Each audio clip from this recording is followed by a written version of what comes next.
All right, so I'm going to talk to you a little bit about Cassandra backups, and mostly how they're not easy to do, and how to make them a little easier with some tools like Medusa and Kubernetes, and specifically Cassandra. This talk actually kind of came about when the call for papers for Community Over Code came out. Patrick messaged me and he's like, "Hey, you got to submit something to this." I'm like, oh.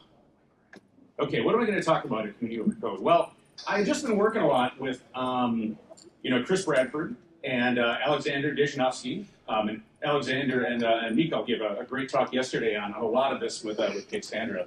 But I was doing a lot of work with them on talking about what we've done internally at DataStax with mission control, and specifically in trying to lower that learning curve of Cassandra on Kubernetes.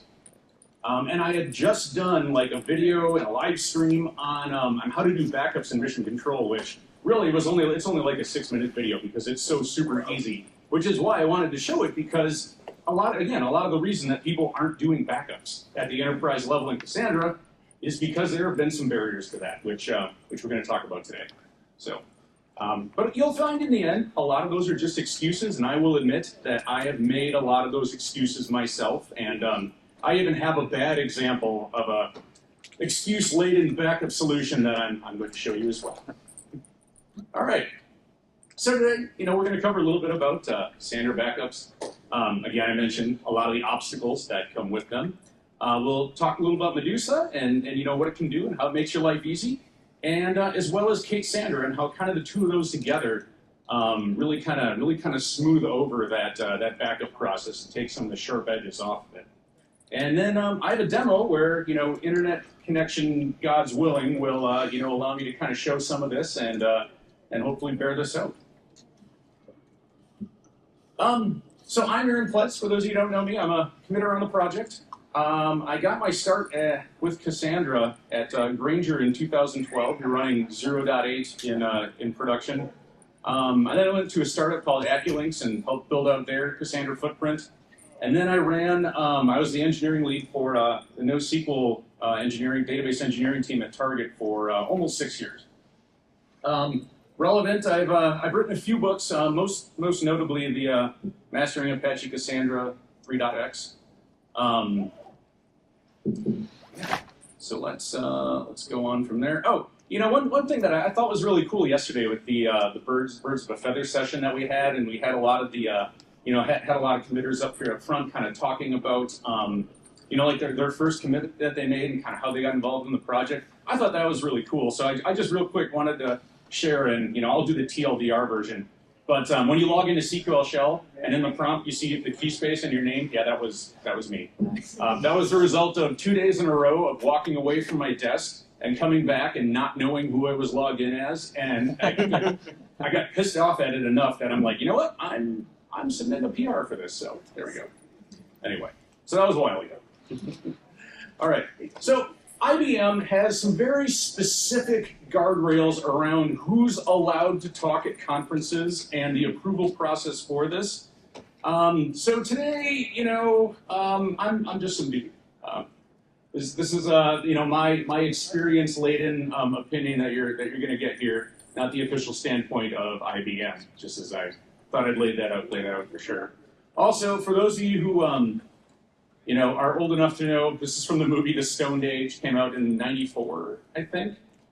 If you haven't watched it, it's hilarious. But kind of the running joke is that Clifton Gonzalez plays this guy named Tack, and whenever anybody else talks about Tack in third person, they're like, "Who's Tack?" "Oh, he's just some dude." And it becomes this running joke throughout the movie, so I just thought that was semi-appropriate, as today I'm just some dude. So moving on. Okay, let's get down to it. So Cassandra backups, we have some delivered mechanisms that have always been there. They may not have been terribly easy to use, but they're there.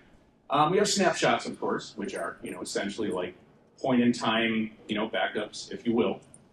There are incremental backups, which are basically it's like not enabled by default, by the way, but a collection of hard links to SS table files as they get flushed.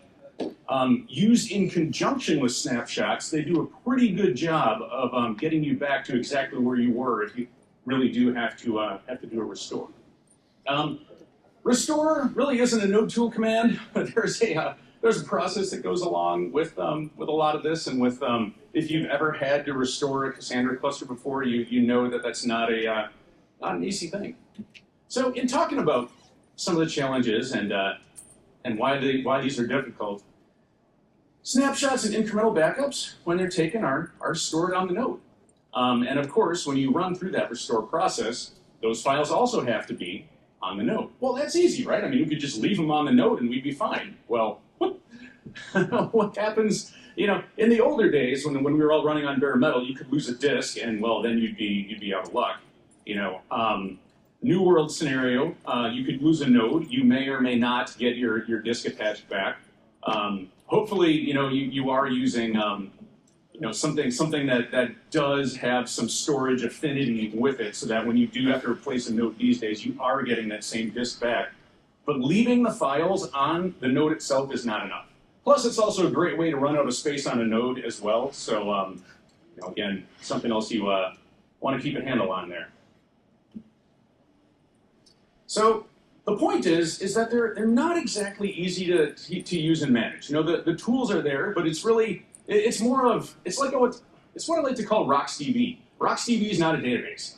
RocksDB is a box of Legos that's really a file system management library that lets you build a database. Well, it's kind of the same way with like the node tool snapshot and backup functions inside of Cassandra. The tools are there, but it's really on you to kind of put them together and do something meaningful with them. All right, so one of the underlying challenges you have with backups on Cassandra, it goes back to how each node inside of a cluster is essentially unique. It has these unique set of token ranges, and thus is responsible for a unique portion of the data. So if you just have one node, which of course nobody does, it's not so bad. You get to 3, even 3 with an RF of 3, that's not so bad. But the problem is that eventually you start building bigger and bigger and bigger and bigger clusters, and now you have all of these individual unique file sets for backups for each one of these nodes. And of course, if you're running an enterprise level Cassandra as a service, this could be for one of 200 some clusters that you support, or more, perhaps. So it's like you can see that this becomes a problem of scale very quickly, and it's something you have to put some thought around in terms of how to solve for this. So of course that leads to the excuses. And I admit I have said some of these myself as well. Well, Cassandra is eventually consistent, and it's not guaranteed to be consistent. Why would you back up inconsistent data? Yeah, I'll admit I've said that one. Yeah. Many clusters for Cassandra are not source of truth systems. And actually, this is how a lot of the systems that I worked on until actually fairly recently. This was kind of the case with them. In that when we started at Grainger, we originally tried to plug our website into the SOAP endpoints for our SAP system to get live inventory and pricing on Grainger.com. Well, the web traffic brought SAP right down to its knees. So the idea was that we stood up Cassandra. It was kind of a glorified cache mechanism, if you will. And kept it up to date, kind of in batch, maybe a day so of accuracy. But that was the case for a lot of Cassandra systems, 10 years ago or more. As we went on over time, developers, engineering teams started to trust Cassandra more, and it did start to become a source of truth. And in that case, when that data is not easily replaceable, that's when you really do have to think about, okay, what's going to happen if we lose this, and how are we going to get it back? And of course, the last excuse is, how often do we really have to do this? All right, show of hands here. Who's had to restore a Cassandra cluster before? More than once? More than twice? More than 5 times? Yeah, the hands are kind of wavering a little bit. For me, I've had to do it exactly twice. In 13 years of this, when I first started, I accidentally blew away our test environment at Granger. And fortunately, we did have backups enabled, or snapshots enabled. So, I mean, they weren't like off of the cluster, they were there. It's just a matter of, kind of copying everything back and giving it a good restart, and it was fine again. And about 6 years ago at Target, I had a junior engineer who was answering a support request where they just wanted like 2 tables dropped. That was it. Unfortunately, they dropped 2 key spaces instead of 2 tables. So that was where I was kind of like, okay, don't worry, Mitch. I'll kind of take this one. And we did end up bringing that back. But and that was another case where we did have. Thankfully for that one, what saved us, there's that auto snapshot feature in the Cassandra YAML that when you do a truncate, automatically takes a snapshot. Yeah, you should turn that on. That helped out a lot. But again, going back to how often do we really have to do this? It's an excuse of, wow, is this ever going to happen? Kind of a thing. Which also that last one is actually kind of leads to the problem of not actually trying out your restore system and making sure that you can do it. Because it's like, oh, this is never going to happen. We don't have to go through that exercise. These are lies that we tell ourselves. All right. And again, it doesn't address the core issue. That's the thing. That's what ultimately all these excuses are in and of themselves just excuses. They don't address the fact that if Cassandra backups were easy, more people would do them. And ultimately, that is what that's what our combination that we have with Cassandra and Medusa, and actually everything that we deploy with Mission Control. I know we can't talk about Mission Control much here because it's not really open source, but it's kind of cool in the way that it leverages Cassandra to get a lot of those tools. And to be quite honest, when I first tried it and was starting to show other people how to do it, I was blown away by how easy this all could be. So that brings us to Medusa. Lets us do single node cluster-wide backups and restores. Gives you the option of some cloud storage, object store, or other, if you like.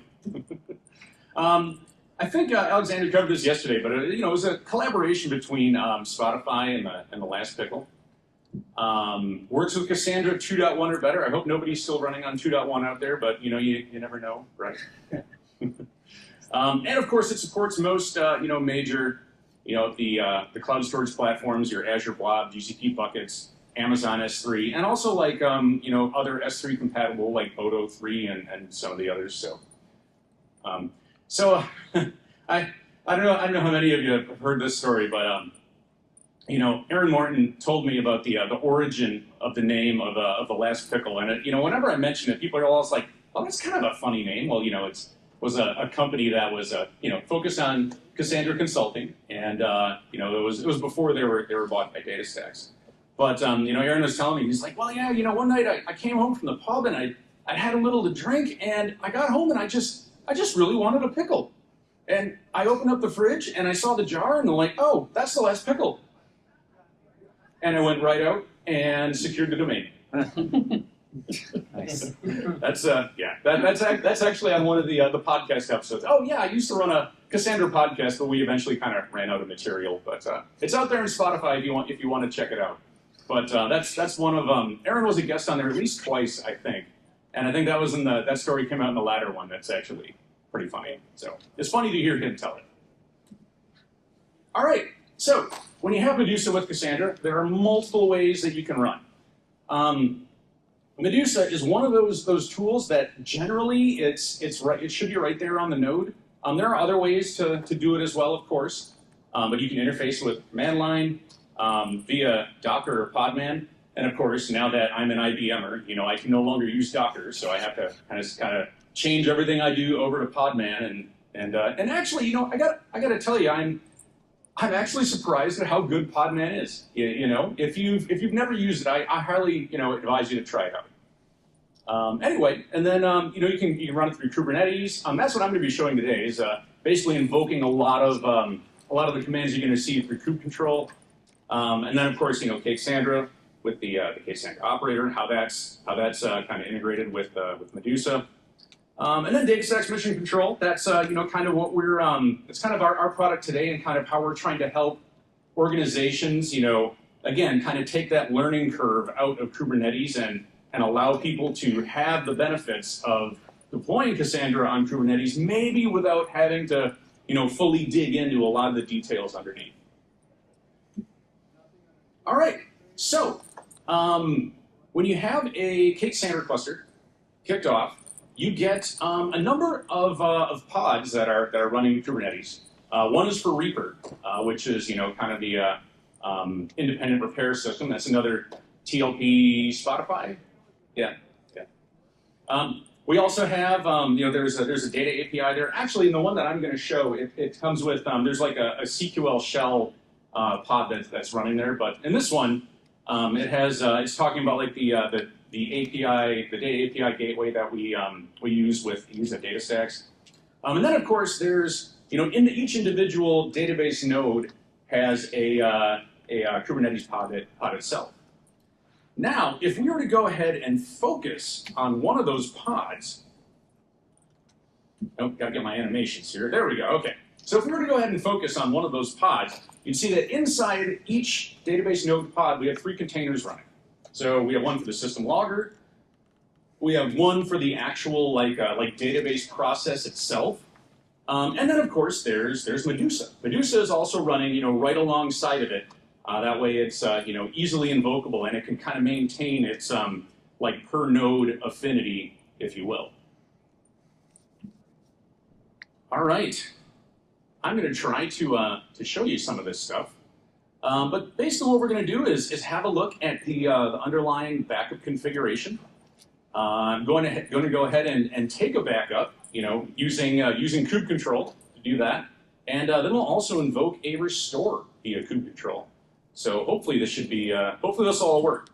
I actually stumbled across this post on X, nice. Like the day before the conference. And I'm like, I better include this. This will be a laugh in case anything fails in a dramatically catastrophic way. Kind of like we had yesterday. If you were here for Michael and Alex's talk, they kind of had like the live workshop thing going. You could do the kubectl commands to get everything in there. Well, I was following around, not realizing that I was still context out to our dev environment in GCP, and I deployed a competing Cassandra operator out there, and they were battling for supremacy, and the result was that my cluster was in a constant state of updating, so my nodes would last about 6 minutes each, and they would just keep cycling up and down, and yeah, that was ultimately my fault. So hopefully that's the only catastrophic disaster that we're going to have to, that we're going to deal with through all this. Okay, here. So, let's start. Let's see here. Let me just get my namespace here, just because that's always kind of a pain to do. All right, so we can do like a kubectl, get pods. And this will go ahead and show that, I hope y'all can read this fair enough. But here we have our CQL shell pod that we kind of use for our client connections. Each node is going to follow from that. So here's like node 0, node 1, node 2. And then finally, we have Reaper kind of running as its own pod on the bottom there. Now, if I wanted to have a look at the backup configuration that's out there, let's see here. Yeah. Ah, there it is. Okay. Let me just go ahead and copy that. So basically, I'm going to run a kubectl exec out to one of the nodes, and we're going to have a look at the Medusa container, and it's just going to do a cat on etc Medusa init. All right. So you can see, we have a lot of things out here that kind of go through how we're going to connect up back to our Kubernetes cluster. We're enabling gRPC. Kind of the main thing though is that let's see here. Oh yeah, you can see our storage provider is marked as Google with a bucket name of Aaron's Backups. So yeah, this is really that the Medusa.ini is really, you know, if you were to set this up on your own, this is really where the brains of this kind of come into play. So now let's see here. Let me just have a look. Okay, let's go ahead and do a touch backup and backspace over that. Okay, then we'll do vi backup 3 .yaml. Okay, so getting a invoking a new backup out there is really just a simple operation of creating a you know, a specific backup file. Basically, we make sure that we're specifying as a kind of Medusa backup job. We make sure that we give it a name. Usually in mission control, we name these with you know, like the word backup, and then you know, the date and timestamp kind of after that. And then we specify the data center. So the data center for this one is Signals. You know, the Alex and Chris have noticed that you know, a lot of my data center names kind of go back to albums by the band Rush. So I kind of rotate through a bunch of those. So I went back to the album of Signals for this one. But the main thing is that we're going to want to keep an eye on this this name of the actual backup job itself, because we're going to want to reference this once we go ahead and we do our restore.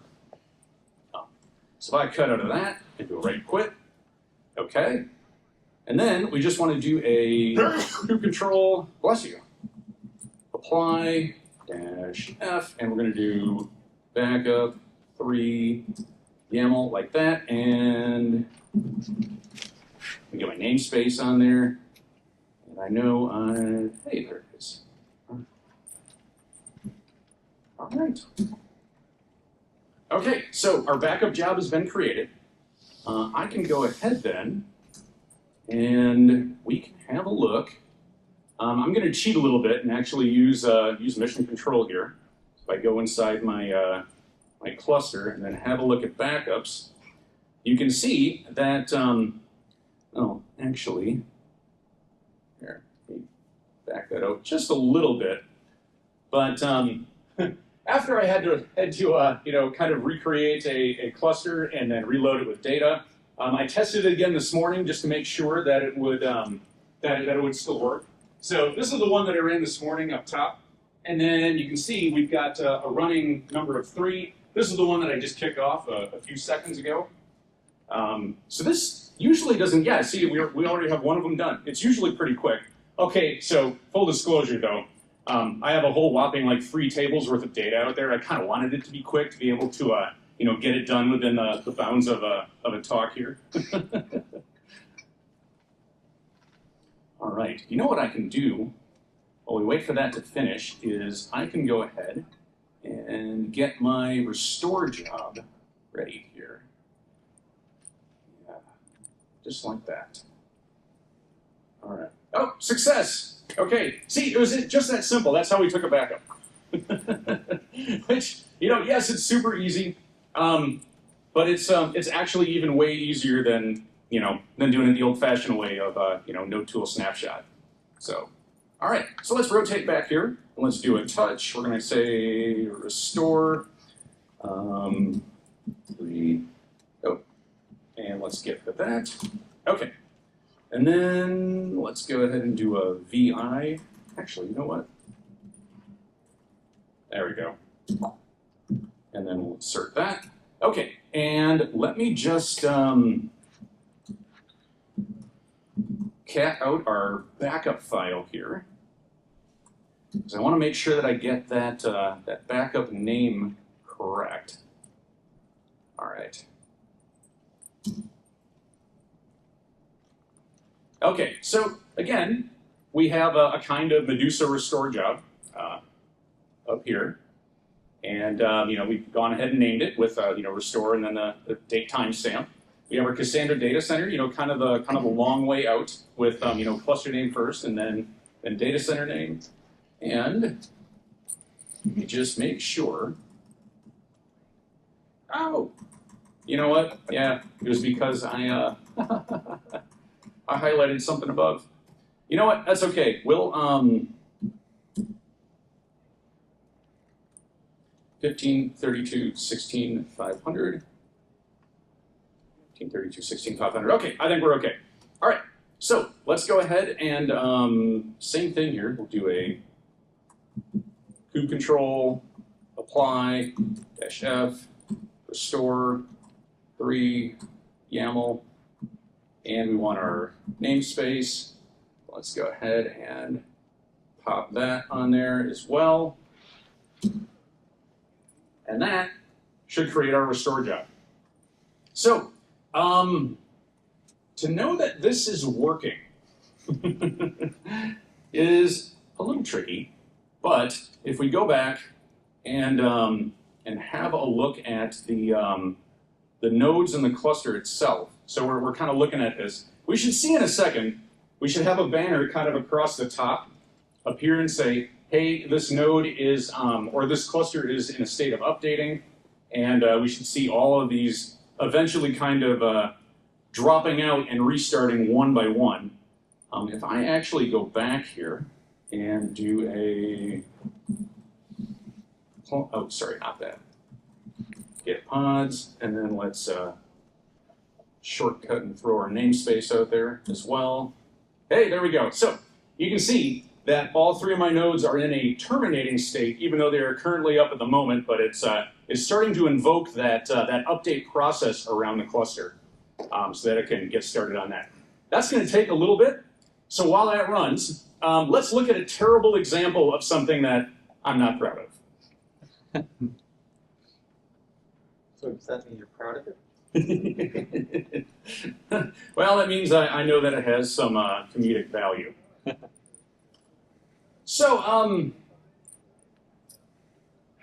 even though we did have a policy for years in place at Target that said, hey, you know, in general, most of the clusters we've had in the past have not been sources of truth. Hence, as one of our excuses to not do backups at the enterprise level. Well, we actually did have an app team come to us, and they had a really ambitious app that was, that actually required a graph solution. For our database team, what we had provided was normally Neo4j, but this team had done some testing with Neo4j, and okay, yes, this is probably 7 years ago now, but Neo4j was just not living up to their performance expectations. So what they did is they wanted it on top of Janus Graph. And for those of you know, Janus Graph has a history of, with DataStax actually, and of working, with Cassandra actually fairly well. So we built a Janus Graph cluster, and through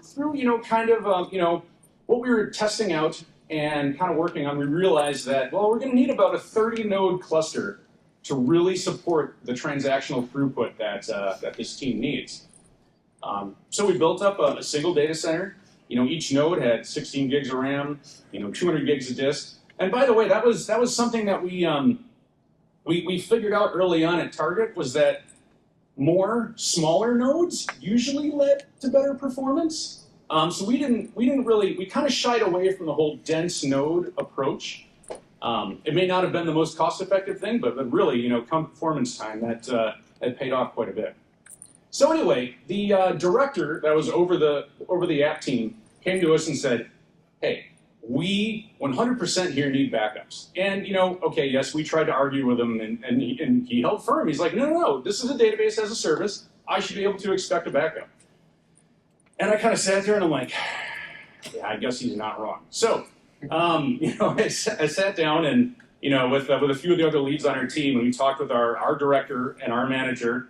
And I kind of gave him the TLDR of the history that you just watched, of a lot of the challenges in the way of why it's not always easy to do backups for Cassandra. And one of the other leads was like, well, hey, we could do this on VMOS. So we had another team that ran what was called a virtual machine as a service. It wasn't really known for the best performance. I think early on they'd had some issues, so they kind of had this dark cloud of bad performance hanging over them that was probably not fair to them, in all honesty. But we didn't want to put the cluster out there. That's the short story. But then we thought, well, hey, what if we did that? and created a single node out in virtual machine as a service, DC number 2, RF1. Any write that went to the main DC obviously gets replicated over here. We're running Reaper. You know, we're making repairs. We're consistent, we think. And then we can just push that off to the VMOS team and tell them, hey, you know, we want backups done every week on this thing, or every day, or whatever it is. And now we have another team that's taking care of the backups. It was essentially an exercise of what's the fastest way that we can do this with the least amount of pain, and that's what we came up with. Like I said, I'm not proud of it. Whenever I think about this, I'm sure a lot of you folks here from Apple know who Jim Reeks is, but I had watched a documentary on like the early days of Apple eons ago, and you know, of course, it had like obligatory appearances from like, you know, Woz and Guy Kawasaki. Well, Jim Reeks was the engineer who came up with the sound you hear like when you turn a Mac on, like dun, or you know, whatever it is. And they got him in this interview, and he was just rambling on, and it was probably 2.5 minutes of him just talking at high speed, and it was hilarious. But one thing that he said that always kind of stuck with me was, you know, it's like a sausage. You don't want to know how this stuff got made. A lot of it was, you know, politics and bad arguments and getting fired a few times. That's how things really got done at Apple in those days. And I think about that every time I think about this as well, because that was a lot of the same thing. It was a lot of not so great decisions. It was a lot of, you know, not really taking accountability where we should have. And this was the result. Anyway, so that's that. Now we can go ahead, you know, back to, sorry, after that buzzkill, we can go ahead and you know, let's escape out of that. Did it work? It did work. Were you Well, able to restore work in the sense that you're right. We never did practice or restore. Yeah. But it did in fact create backups, and it did in fact have what we thought was all of the data over there. So, you know, not great, but yeah. Okay, let's have a look out here and kind of see where we're at. Oh, okay. So they're in a running state, but 2 out of 3. So let's see here once. If I go ahead and have a look at OpenLens. Let's see here.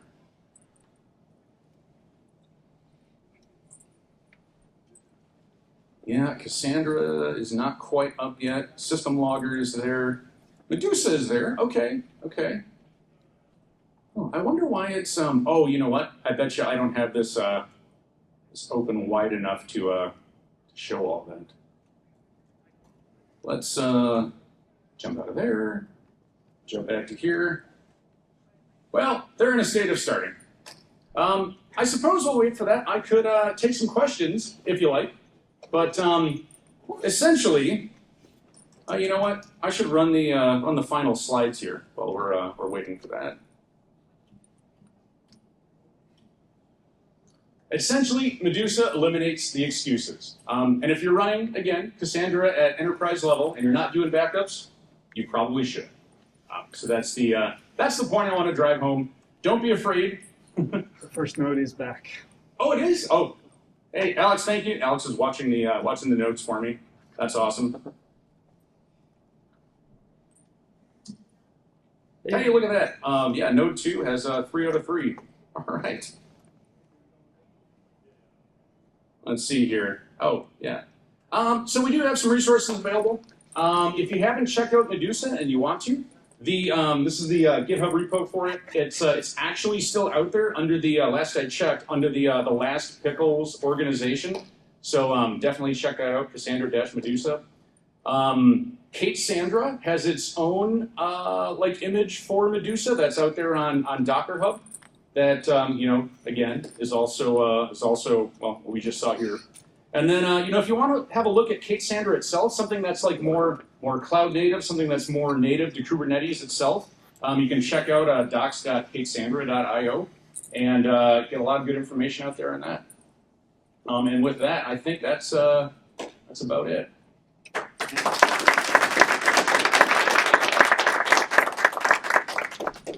All right. Any questions or anything?